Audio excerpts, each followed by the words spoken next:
Good morning from Sacred Space at Titania's Realm. It's 12:08 p.m. I'm finally out of bed today. We're just up, we're dressed. I've had jelly and custard for breakfast because I am the Tanya and I can. Charlie's just walked across from her cage over there, which was a long walk for a little birdie on her two little feet. Come to see her mama because I sat up the back and left her to eat her breakfast, and she would rather be with me, which is very sweet. And I've had a rough couple of days. Well, not really a couple of days. Yesterday I was just so utterly exhausted. Oh, look at my little darling. I love it when he rubs his back on the grass.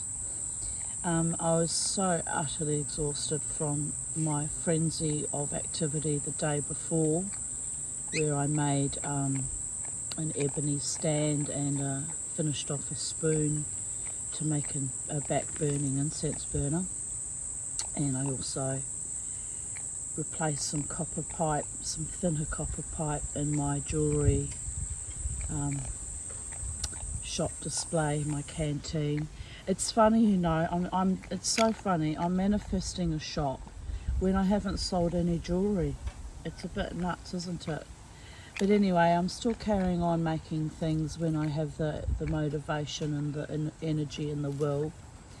And I'm still tweaking this lovely box that I made from an antique cutlery canteen, and I'm still carrying on as though my new reality is already manifested in this 3D realm now, because I'm a good little manifester, even though it doesn't always work out. You've got to try. You just have to try. So yesterday I was really wrecked and exhausted, so I didn't do anything yesterday.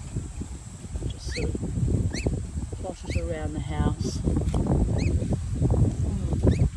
And then in the late afternoon I sat down and I watched TV quite late at night, and went to bed. I think I went to bed about, I'm not sure actually, around about midnight. So I've had a good sleep. I woke up at 11:18. I had a good sleep when my body allowed me to sleep, because I'm having to get up 6 times a night to pee, which is not pleasant. So that breaks up my sleep, and and then in the mornings I'm having lots of nightmares. I've been having nightmares for over a week now, which tells me that there's something awful coming, and my mind, my spiritual, my soul is preparing my mind for the next onslaught of whatever that may be. I'm hoping it's just anxiety though, and that there's no more awfulness going to slam humanity, and it's just me recalibrating after 3 years of constant stress and trauma and international and domestic terrorism. So there is that. Hopefully the nightmares are just sloughing off old traumas and helping me to come back into balance. Oh, we don't want a picture of that. Oh, Beauregard. And be happy, just be happy and joyous and carefree, which is how I choose to live my life as much as possible, given the realities of our time. Denial is not just a long river in Africa, though. I have to also live with the constraints of what's going on in our world. So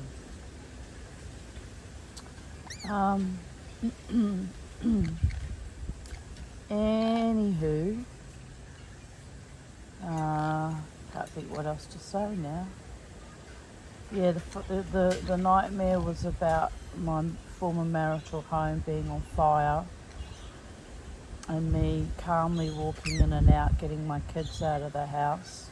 They were still playing as though there was no emergency, you know, because dreams are nonsensical. I mean, in real life, you'd smell the smoke and we'd all be freaking out, right?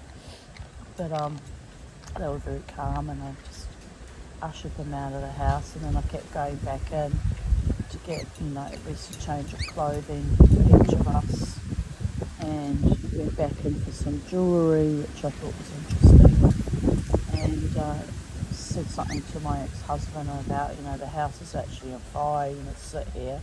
And he just kind of said to me, oh, well, we'll get a new house, won't we?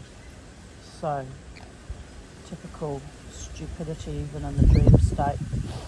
So anyway, I didn't worry about him, even in that dream. So it just goes to show how I feel about that man. He literally could burn down in front of me and I wouldn't give a flying you know what. So it's quite interesting that even my subconscious acknowledges that that relationship was long dead. So just looking around my garden, there's a lovely light, even though it's very cloudy and morose looking. There's still light peeking through, and you can see it on the coffee.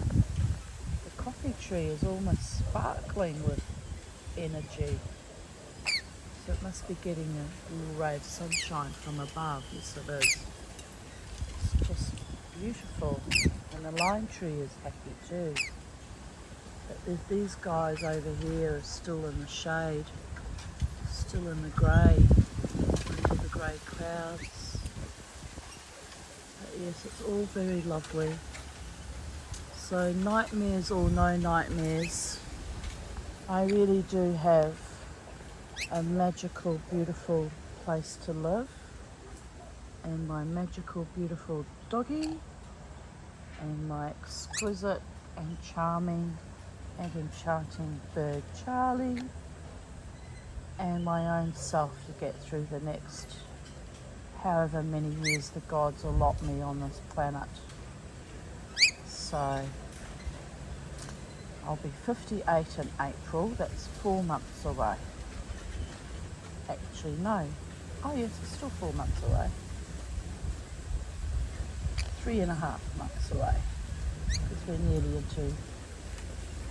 into January. So time's marching on, and I'm conscious that time is increasingly precious and needs to be welded like a magical wand and extenuated by getting as much creativity achieved as I possibly can, so that I leave a little bit of a legacy behind when I finally pop my clogs. Of course, I was hoping at this late stage of life that the legacy would be grandchildren, but that's probably not going to happen now. My daughter said a very cruel thing to me on Boxing Day, that it was somehow my fault that she hasn't had children. And I honestly don't know what she means by that, because how is it my fault? Like, she's the mistress of her own vagina, and you know, maybe she's implying that that I traumatized her so much she couldn't find a decent man. But that's not fair, because I haven't found a decent man either in 57 years. So she can't possibly put blame on me for that completely. But anyway, there seems to have been some kind of family curse, because, you know, neither of my daughters are married or got children. And the only reason I had children was because I had this mad-driven urge as a teenager to get married very young and have children young, because I had an instinct that with my health being so precarious, I probably wouldn't live long, or I wouldn't have children if I left it too late. And I've outlived my expectations for life expectancy. I've survived this long at 57 and almost 58. And but I was right about having children young, because by the time I was 30, I couldn't fall pregnant again. So there was that. So I don't know what the hell went wrong with me personally and with my daughters. But I mean, trauma would be a big factor in it, but that can't explain away the difficulties in finding love partnerships completely. But anyway, my asthma's not too good at the moment. I'm brewing another asthmatic episode. It's probably why I've been tired yesterday and this morning. So we shall fight on, as per usual. We shall fight on another day. I'm hoping, all being well and me not being overly tired and my asthma not playing up too much, to go dancing again tonight, being Friday night. So that should be lovely. Another night of joyous, self-expression, catalysing my meridians, dancing wildly until I drop, as I do most weekends. So here's my little Beauregard. Say hello to the people, Beauregard. Say, excuse me. He doesn't like the puppy ratsy. Hello. Say hello to the people, Bodie. Boo. No, we get the back. We get his back view only. Anyway, on that note, have a lovely day in the space-time continuum, people. Stay safe, stay happy, stay proud of whom you are, and never, ever, ever let the bastards grind you down. Happy New Year! Not quite, but almost. One more sleep. Bye for now.